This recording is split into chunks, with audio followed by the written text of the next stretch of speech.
Boa noite, irmãos, a graça e a paz do nosso Senhor Jesus. Mais uma vez temos o privilégio de juntos adorarmos o Senhor. Nós temos certeza que nos céus sempre haverá culto. E a igreja permanecerá para sempre adorando o Senhor. Então nós estamos em um prelúdio, em um ensaio santo. E é maravilhoso estar na presença de Deus. E nós vamos agora estudar a palavra do Senhor, segundo nos escreveu o apóstolo Paulo aos Coríntios, no capítulo 5, são 15 versículos. Nós vamos fazer uma leitura responsiva para que todos possam participar da leitura. Então abra sua Bíblia na primeira epístola do apóstolo Paulo aos Coríntios, no capítulo 5, eu vou ler os versículos ímpares, e os irmãos estarão contribuindo na leitura, lendo os versículos pares. Geralmente se ouve que há entre vós imoralidade, e imoralidade tal, como nem mesmo entre os gentios, isto é, haver quem se atreva a possuir a mulher de seu próprio pai.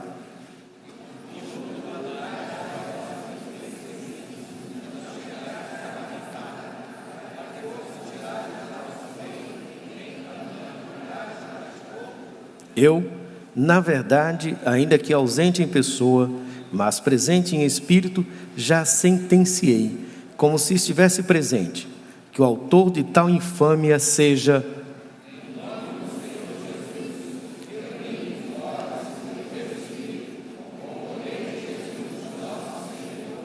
entregue a Satanás para a destruição da carne, a fim de que o espírito seja salvo no dia do Senhor Jesus.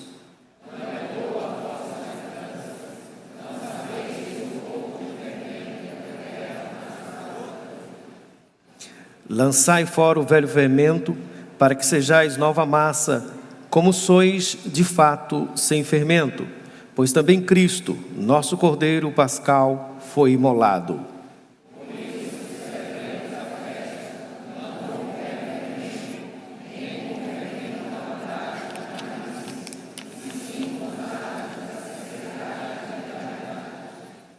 Já em carta vos escrevi que vos não associeis com os impuros.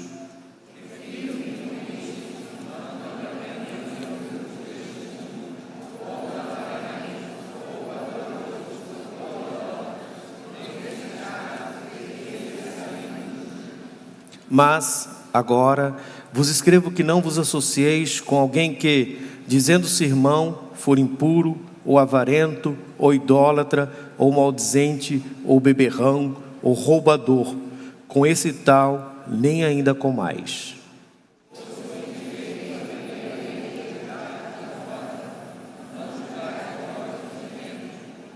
Os de fora, porém, Deus os julgará. Expulsai, pois, de dentre vós o malfeitor. Senhor Deus, aqui estamos nós diante da sua palavra. Assim como repetimos o versículo do Salmo 51, pedindo a sua graça, o seu renovo, pedimos agora, Senhor, tenha misericórdia e fale conosco. O teu povo é um povo sábio, que ama o Senhor e a sua palavra, a aplica no nosso coração, em Cristo Jesus. Amém. Este é um dos textos um pouco difícil de se explicar, principalmente nos dias que nós vivemos, onde celebra-se o liberalismo, as oportunidades, o hedonismo, o egoísmo. E alguns irmãos têm dificuldade quando fala de excluir um irmão. Mas, para que você possa compreender melhor, o apóstolo Paulo, que fundou esta igreja, ele deu algumas recomendações, e não só neste momento, mas em toda a carta, pois esta igreja era uma igreja que estava vivendo um momento muito especial, muitos dons, a igreja estava bastante animada, porém, estava aos poucos desviando dos ensinamentos apostólicos. E alguns irmãos estavam tendo alguns problemas de relacionamento. alguns problemas de sensualidade, de confusão. E o apóstolo Paulo vai orientar a esta igreja. Provavelmente esta primeira carta seja a segunda, porque nós acabamos de ler que ele faz a seguinte observação no versículo 9: já em carta vos escrevi. Nós não temos esta carta que ele escrevera, mas ele já tinha mandado uma carta para tratar este assunto, e os irmãos não trataram. E agora nesta segunda carta ele inclui este assunto sobre a disciplina na igreja. A disciplina tem que ser celebrada, porque a disciplina é que revela esse nosso caráter cristão verdadeiro. Porque ser cristão não é ter um nome de uma denominação. Ser cristão não é ir num culto ao domingo. Ser cristão é andar na terra com o padrão dos céus. Porque Cristo Jesus, ele não é de direita, de centro nem de esquerda. Ele é de cima. E a igreja também não é de centro, de direita e nem de esquerda. A igreja é de Cristo. Então nós vivemos Cristo na terra. Agora observe que no boletim eu coloquei 4 pontos. E eu quero lhe convidar para começar no segundo ponto. Porque aqui nesse segundo ponto, que nós poderíamos dividir talvez em 2 pontos, ele nos lembra de quem nós somos. Versículo 7: lançai fora o velho fermento, para que sejais nova massa, como sois de fato, sem fermento. Pois também Cristo, nosso Cordeiro Pascal, foi imolado. Ele usa aqui o conhecimento que aqueles irmãos tinham da Páscoa judaica. E dentro desse conhecimento da Páscoa judaica, quem se preparava para a Páscoa, 10 dias antes, comia pão sem fermento, que significava um período de purificação, de santificação, para chegar ao momento de comer o Cordeiro Pascal. E todos os anos era necessário fazer isto. Agora o apóstolo Paulo diz o seguinte: nós não precisamos mais deste ritual. Por que nós não precisamos mais desse ritual? Porque a igreja é uma massa pura. A igreja é uma massa santa. Nós não vivemos mais o fermento do passado. Ou seja, o que significa que nós já estamos sem fermento, porque Cristo Jesus morreu uma vez por todas para purificar os nossos pecados.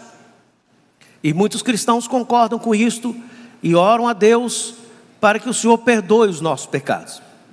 Porém, além de perdoar os pecados, o Senhor nos livrou do poder do pecado. O pecado não tem mais domínio sobre vós. Nós somos pecadores e gostamos de pecar. E pecar dá uma sensação de bem-estar, ainda que depois traz a dor, a memória da dor, a lembrança da dor e a dor da lembrança. Mas nós que somos pecadores somos chamados à santidade. É isso que o apóstolo Paulo tem em mente. Esses cristãos não precisam mais do ritual da Páscoa, porque eles já são purificados e vivem para Deus. E como viver para Deus? Observe ainda na continuidade deste versículo, quando ele vai dizer que todos nós fomos chamados a uma festa da sinceridade, a qual nós fomos chamados à santidade. Por isso, celebremos a festa, não com o velho fermento, nem com o fermento da maldade e da malícia, e sim com o asmo da sinceridade e da verdade. O cristão já foi purificado, os nossos pecados já foram perdoados, todos. Agora nós somos chamados à santidade. Então nós devemos celebrar a santidade em uma disciplina. As coisas velhas passaram. Tínhamos práticas de pecados grotescos que nós agora em Cristo Jesus temos força para lutar e para vencer. Nós somos tentados, mas se não cedemos, não pecamos. E nós precisamos vencer a nós mesmos. E somos chamados então para celebrar, para se alegrar, a festa da santidade. Cristão é feliz quando está bem com Deus. Você deve concordar comigo que em algum momento, se você tentou fazer alguma coisa errada, alguma bobagem, eu lembro na minha adolescência, quando cheguei a 14 anos, para 15 anos, eu resolvi deixar a igreja, achei o negócio que estava muito chato, eu queria curtir um pouco, e aquele tempo, outros tempos, então era discoteca, era outras coisas, minha irmã foi tentar ser hippie, e eu fui tentar ser roqueiro, mas não deu muito certo. E eu ficava olhando aquelas pessoas, eu achava um bocado de leso, eu achava que eu era o mais leso entre todos. Se você quer realmente pecar, não sei se você já percebeu isso, eu hoje vou pecar, mas você não sente bem. E se você pecar, na hora dá aquela sensação legal, mas depois você fica pensando, meu Deus, o que eu fiz? Por que eu fiz? Eu sou uma pessoa de Deus, eu não posso fazer isso não, está errado. Senhor, o que eu faço? Para que eu conto? Eu preciso melhorar, eu preciso mudar esse negócio, porque incomoda. Porque você foi chamado à santidade. E isso é muito importante nós pontuarmos logo no início, para entender o contexto. Até porque dentro desse liberalismo, às vezes se dá ênfase que, por causa da doutrina da graça, vem a desgraça da falta da disciplina. Que agora pode fazer tudo. O Senhor Jesus já nos salvou mesmo? Então, podemos viver no chiqueiro. Não. O Senhor até permite ir no chiqueiro, mas Ele nos chama de volta e nos purifica e nos limpa, assim como aquela parábola conhecida do filho pródigo, que na verdade o pródigo é o pai, esbanjão em amor, que resgata o pecador, não para ele continuar na prática do pecado, mas para ele viver diferente. Por que o apóstolo Paulo está tratando esse assunto tão importante? Porque o pecado afeta todos. Um pecado oculto afeta aquele que o praticou. Não contou para ninguém, mas nós lemos o Salmo 51. O Davi diz assim: quando eu calei, envelheceram os meus ossos.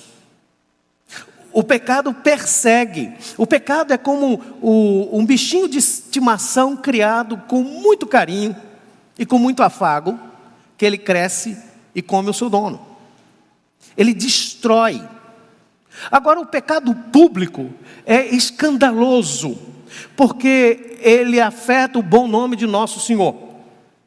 Quando o pecado não é oculto, na igreja, nós tratamos, ninguém fica sabendo. Não é pecado oculto, não é pecado público, é pecado oculto. O irmão chega, confessa, pede perdão, pede ajuda, ninguém fica sabendo a não ser o Senhor. Agora, o que fazer se o pecado for público?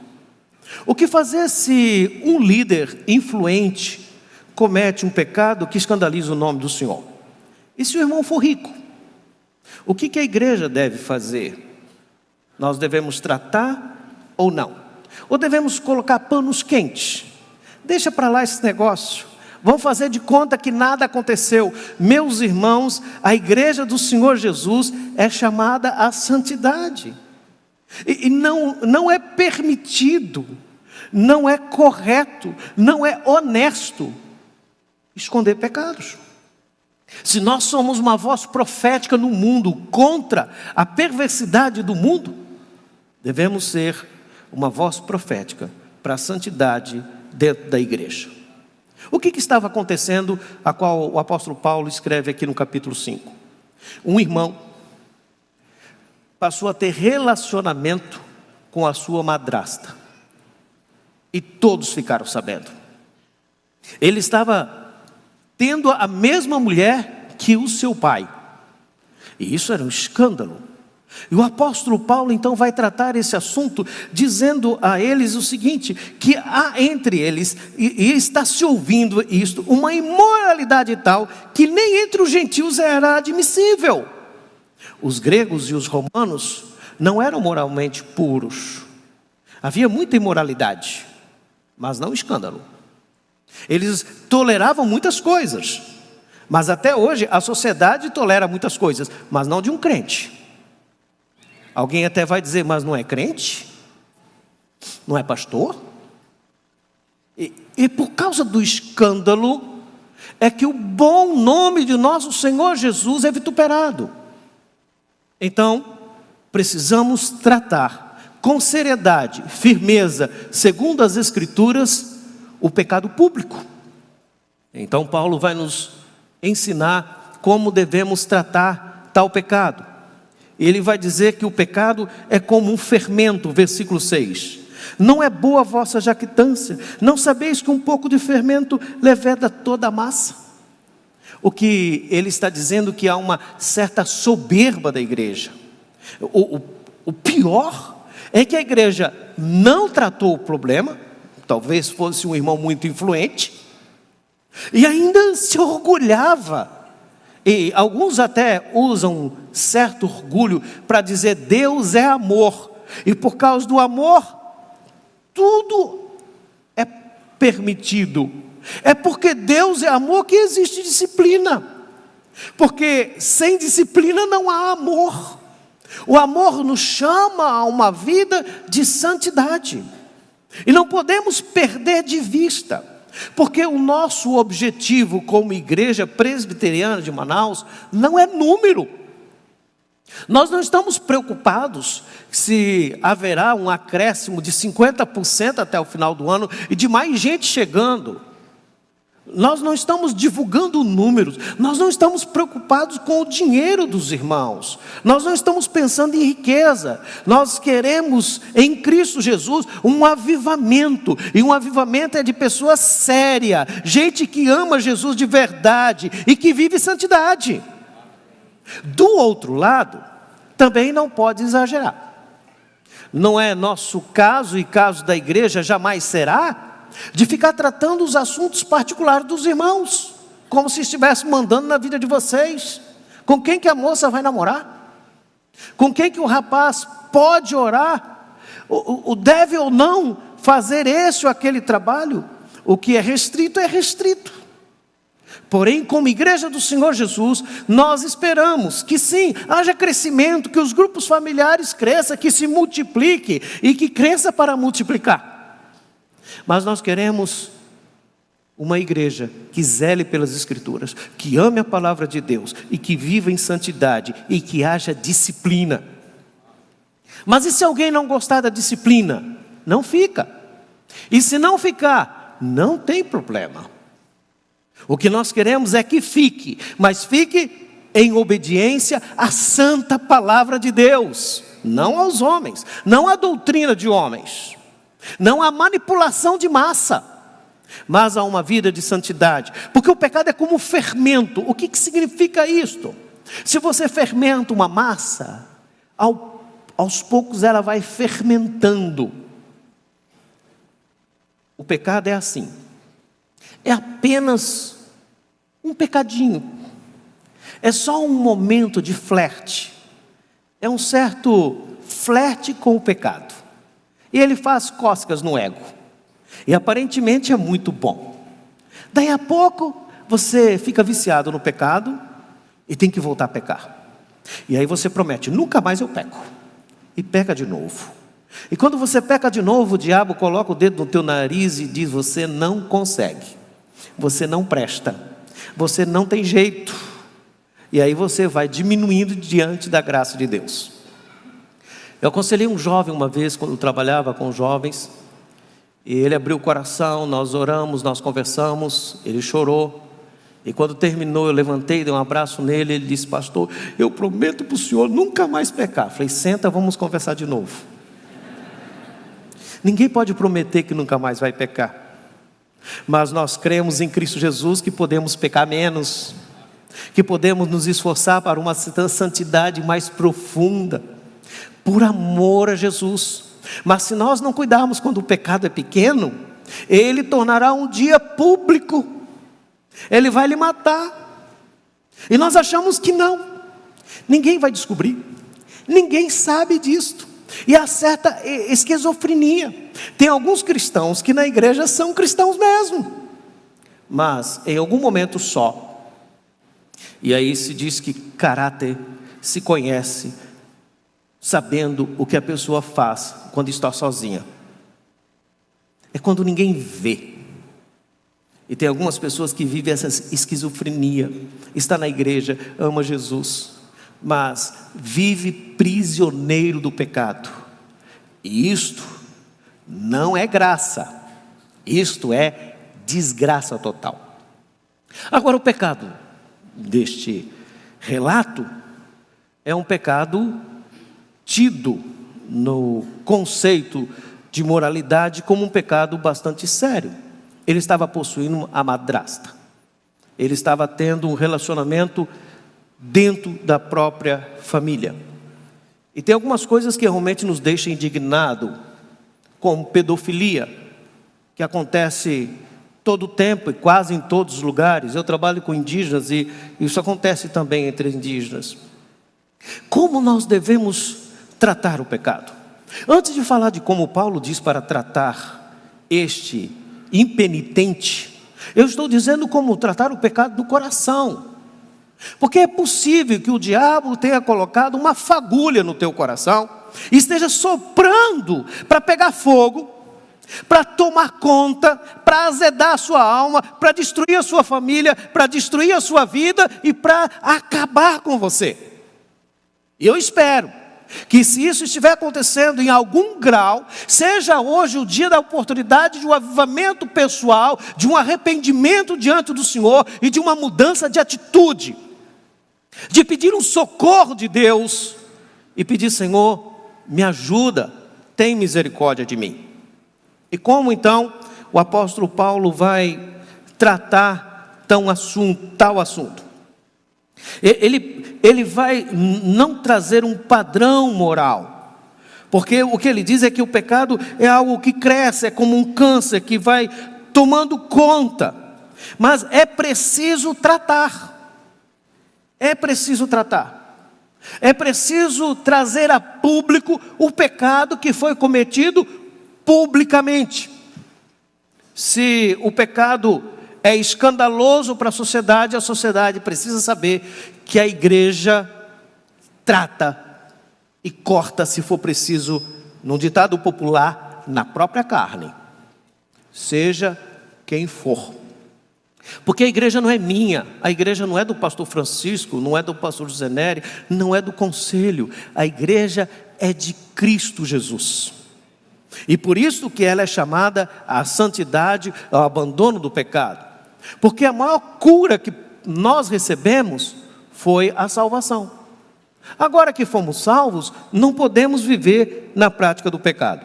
Então, versículo 9 vai dizer que esta separação é necessária. Já em carta vos escrevi que não associeis com os impuros. Aí ele vai dizer: mas espera aí, isso não quer dizer com aqueles que não são cristãos. Ele vai dizer no versículo 10: refiro-me com isso não propriamente aos impuros deste mundo, ou aos avarentos, ou aos roubadores, ou aos idólatras, pois nesse caso tereis que sair do mundo. Ele está dizendo: não é que eu estou falando para você exigir um padrão de santidade do não cristão. Nem espere isso do não cristão. Ainda que alguns não cristãos que têm um padrão de vida muito bom, respeitável, e precisamos observar com admiração. Mas não se pode exigir que a nossa nação seja uma nação santa com governantes ímpios. Não se pode esperar que o ímpio pratique a santidade de Deus sem Deus. Também não podemos nos desassociar, ou seja, eu não vou mais vender para aquele que não é crente, ou eu não vou comprar daquele que não é cristão. Não é isto. Não significa você não ir mais no aniversário do parente porque o parente não é cristão.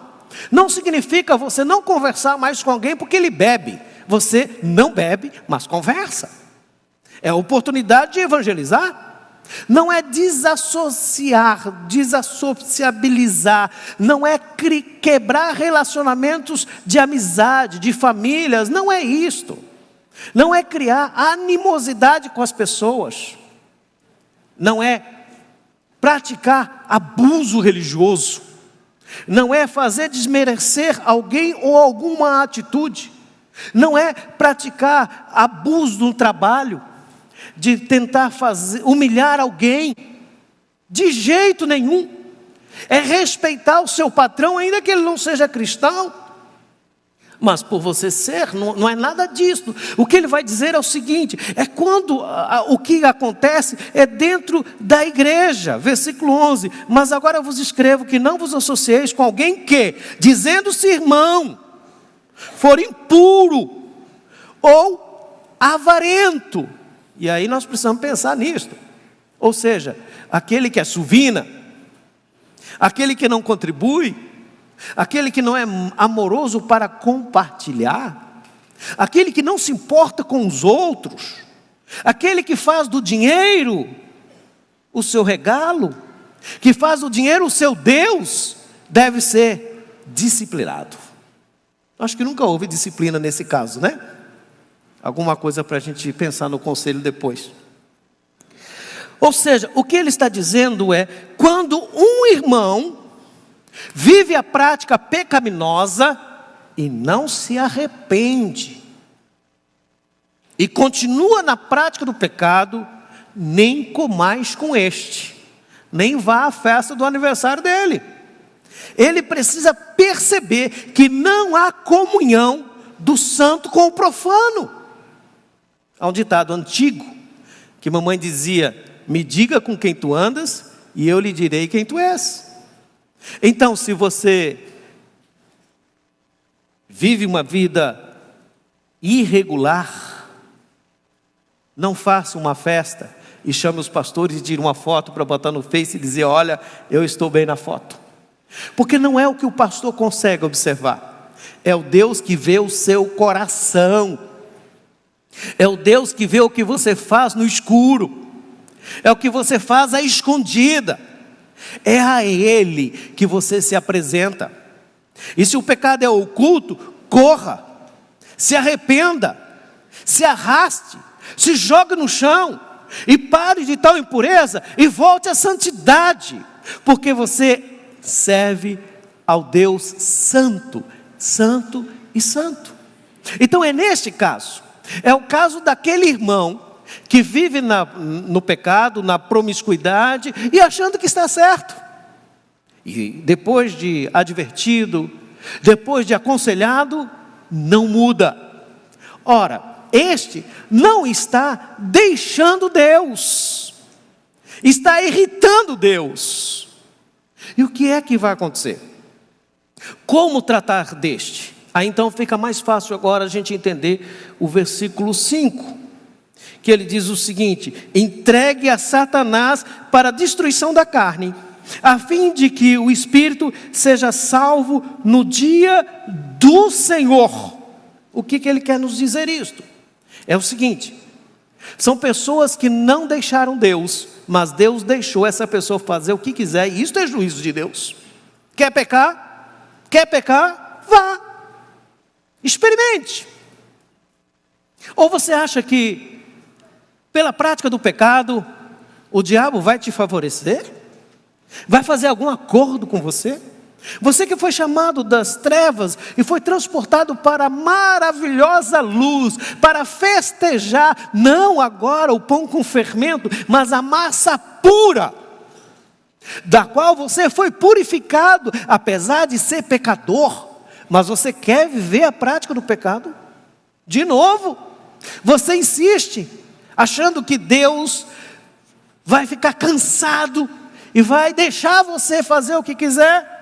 Está bem, então vá. O que significa o seguinte: se nós entendemos que o nosso Senhor Jesus reina e dirige a igreja, o mundo jaz no... Quer ir para lá? Vá.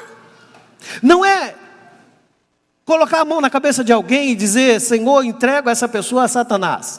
Não é fazer isso. Não é um ritual de passagem. Não é abandonar a pessoa, não é chutar a pessoa, não é criticar a pessoa, não é falar mal da pessoa, é tratá-la, é ajudá-la em amor. Mas se ela não se arrepende, então não deixou Deus, mas Deus deixou ela ir. Vá, mas você vai saber que ao sair do curral, Ao sair do redil, quando você sai da comunhão dos santos, não pense que o diabo vai te tratar com deferência. Pelo contrário, ele veio para matar, roubar e destruir. Ele quer destruir a sua vida. Ele quer destruir a nossa vida. Então, não saia dos caminhos do Senhor. E aí Paulo diz o seguinte: se ele persiste, então ele sentencia. É uma ideia de juízo, que ele já sentenciou, que seja entregue a Satanás. Agora, observe que no versículo 4 ele diz: em nome do Senhor Jesus Cristo, reunidos vós e o meu espírito com o poder de Jesus, nosso Senhor. Isso significa que é por causa de Jesus, é pela autoridade de Jesus, é pelo poder de Jesus, é pelo caráter de Jesus, é pela vida de Jesus, que não podemos permitir que o perverso encontre-se em nosso meio e tenha toda a nossa comunhão e ao mesmo tempo profane o bom nome do Senhor. Não! Ser cristão é coisa séria. Ser cristão é um chamado à santidade para viver o padrão celestial pisando nesse chão. Então a comunidade não está interessada apenas em número, mas que o irmão realmente viva uma vida piedosa, de fé genuína, de amor às Escrituras, de obediência à autoridade. É um caminhar aos pés do Senhor Jesus, e não na prática do mal. E por isso é que ele nos disse, agora há pouco nós lemos, que o avarento, o idólatra, aquele que coloca qualquer coisa no lugar de Deus, o maldizente, ou seja, o difamador, aquele que vive falando mal dos outros todo o tempo, o beberrão, o roubador, estes não devem ficar no nosso meio. Deve ser convidado a sair. Gentilmente é melhor dizer: meu amigo, você ainda não entendeu. Você quer praticar o pecado? Então vá praticar o pecado. Por que o apóstolo Paulo diz então a entregar a Satanás? Voltando ao versículo 5. A fim de que o espírito seja salvo no dia do Senhor. O que significa o espírito ser salvo no dia do Senhor? Ele não faz uma dicotomia de corpo e espírito. Observe bem o versículo. Ele diz: entrega a Satanás para a destruição não é do corpo, é da carnalidade. Quer pecar? Vá sofrer as consequências. Quem planta, colhe. Vai se dar mal. Ele vai perceber uma hora que a troca que ele fez, de deixar Cristo, de deixar a comunhão dos santos, de deixar a igreja, para viver uma prática libertina, só lhe trará prejuízo. E que aquilo que parecia ser lucro, foi completa derrota. De achar que agora eu tenho direito de ser feliz. E ser feliz é direito. Se fosse, deveria ser lei. Ser feliz nas Escrituras é andar com Jesus. Nenhum cristão é feliz sem Jesus. A felicidade não está no prazer, a felicidade está na obediência com Jesus. Então o que o apóstolo Paulo está dizendo, entregar a Satanás, é deixar ele ir.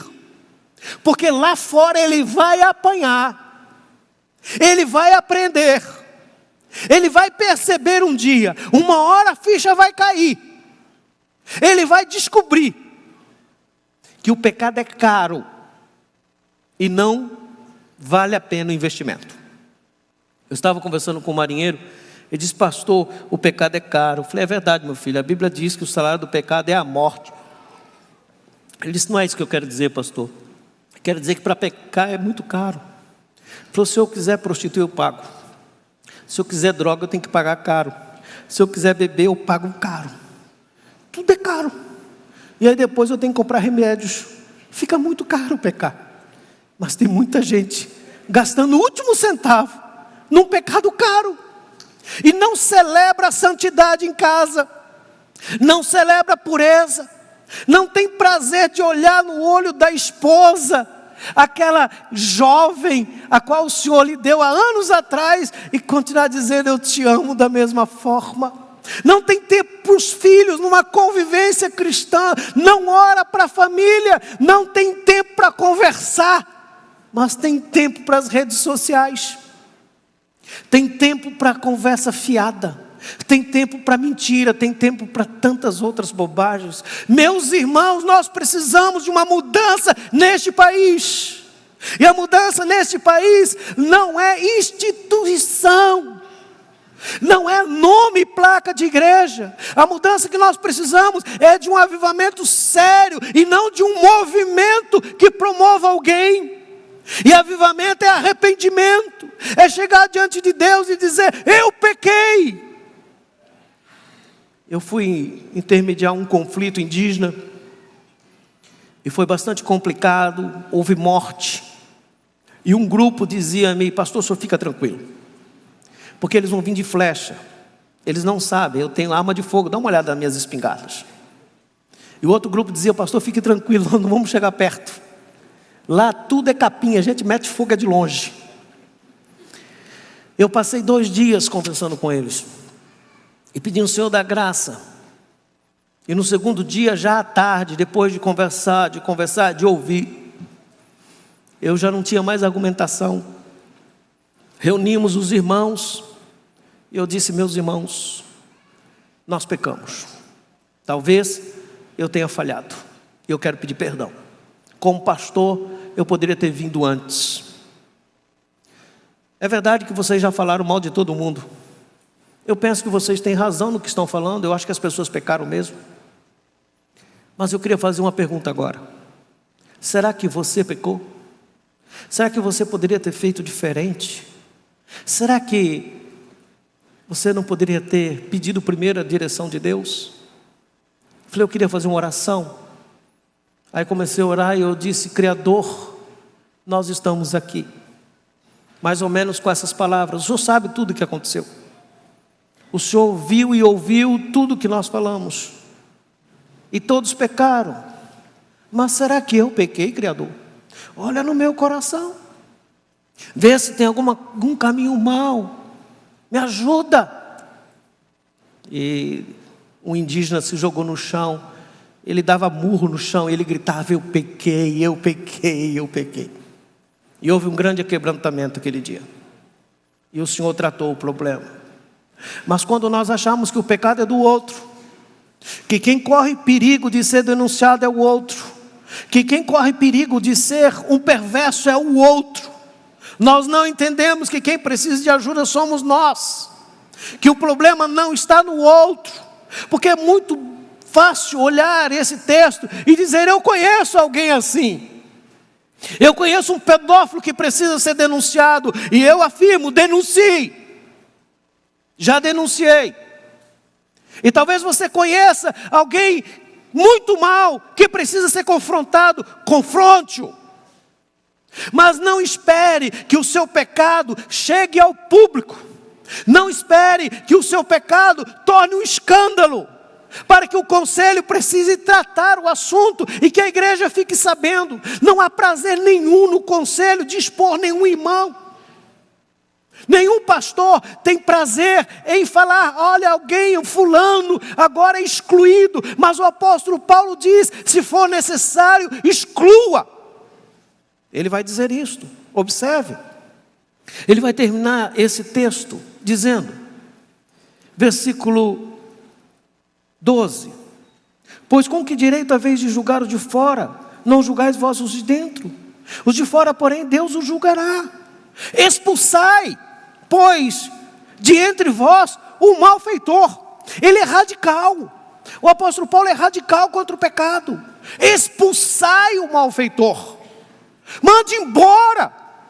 Não deixe que ele torne um fermento no meio da igreja, porque a igreja é uma massa pura, a igreja é uma massa santa. E se tal impenitente não se arrepende, exclua. E alguém pode dizer, mas e o Código Civil? E o direito à resposta? Meus irmãos, a igreja é dos céus e quem manda nela é Jesus. E quem quer viver a prática do pecado está no lugar errado. E não se engane, pensando por a igreja ser grande, ninguém vai perceber. Há um Deus que olha o seu coração, que sabe o que você pensa, que sabe os seus desejos, que sabe as suas emoções, as mais secretas. E é Ele que é o dono da igreja.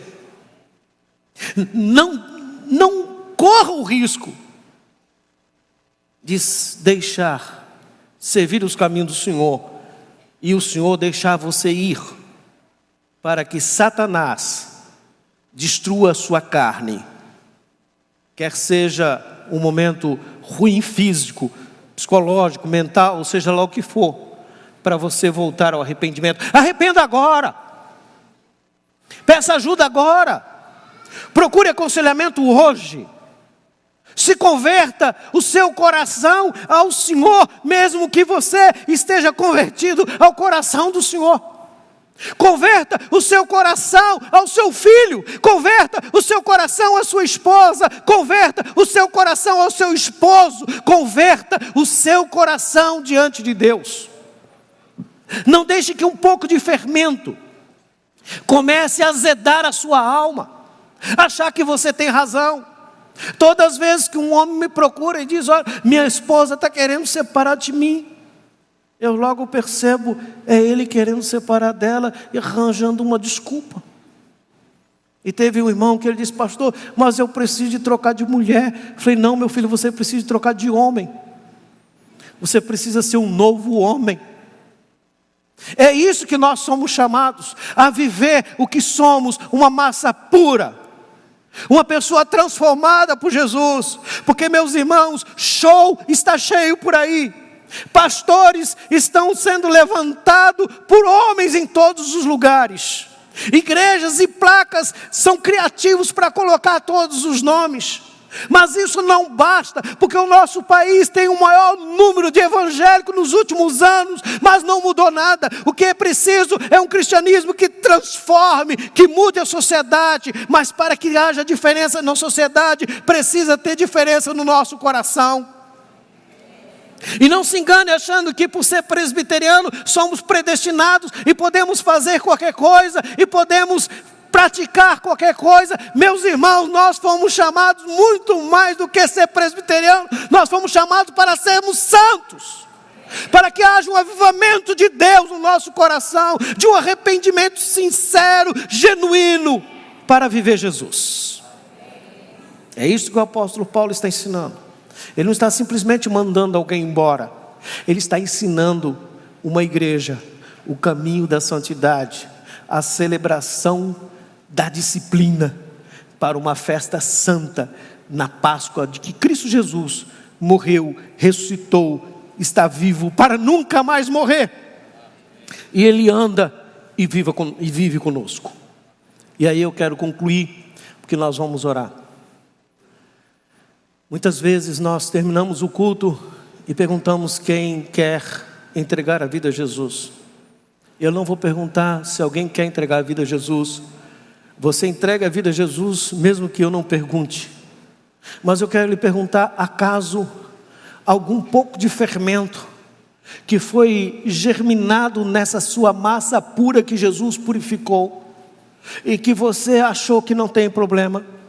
E que as coisas às vezes azedam e você não sabe porque azeda, às vezes está bem, às vezes não está bem, e de repente você é forte, mas de repente você é fraco, de repente você é santo, mas de repente você não é tão santo, e fica um negócio confuso.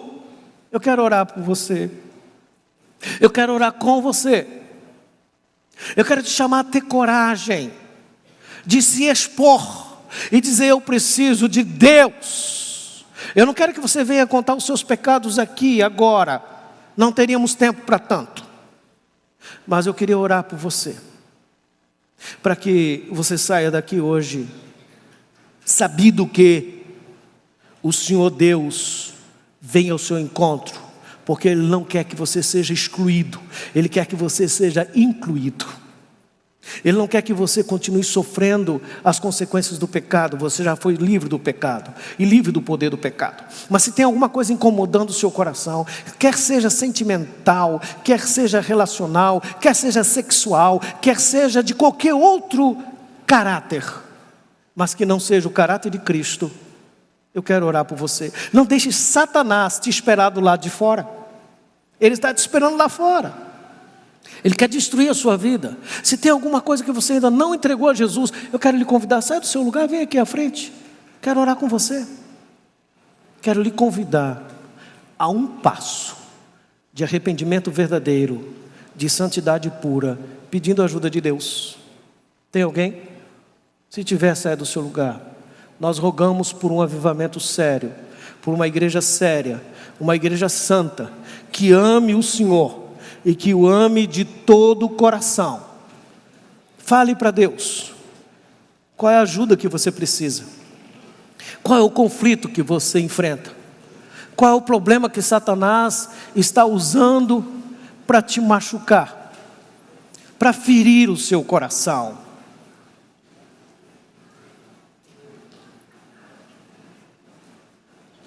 Que haja um mover de temor, de reverência, a santidade daquele que vive pelos séculos dos séculos. Fale para Ele, peça ajuda. Ele não quer que você seja machucado mais, que você não seja prisioneiro dos pecados, porque você já foi liberto em Cristo Jesus. Satanás, ouça bem, você perdeu mais uma vez. Oh Deus, olhe para nós, Senhor, o teu povo que ama o Senhor, e que Satanás aos poucos coloca algum fermento. Senhor, o Senhor que purifica a massa, perdoa os meus pecados. Perdoe, Senhor, a minha incontinência. Perdoe a compulsão. Perdoe o descontrole. Perdoe, Senhor. Senhor, nós cremos num avivamento em que pessoas têm coragem de vir à frente e dizer: eu preciso mais de Deus, eu preciso de ajuda. Nós cremos, Senhor, somos pecadores e nenhum é melhor que o outro, mas o Senhor é melhor que todos. O Senhor é santo. Nos ajude a vencer. Nos ajude, Senhor, em cada passo, para a glória do Teu nome. Derrama fogo dos céus e queime toda a impureza, queima todo o pecado escondido, queima todo o vício. Ó Deus, aviva a Tua obra no meio dos anos e nos enche do poder do Teu Espírito Santo. Em Cristo Jesus, aquele que confessa os pecados são perdoados e purificados. Senhor, estenda as suas mãos e derrame a sua graça para viver Jesus, o Rei dos reis e Senhor dos senhores. A Ele a glória, a honra, o poder e o domínio para sempre. Nos ajude, Senhor, a viver uma vida mais santa, que agrada o Teu nome, em Cristo Jesus. Amém.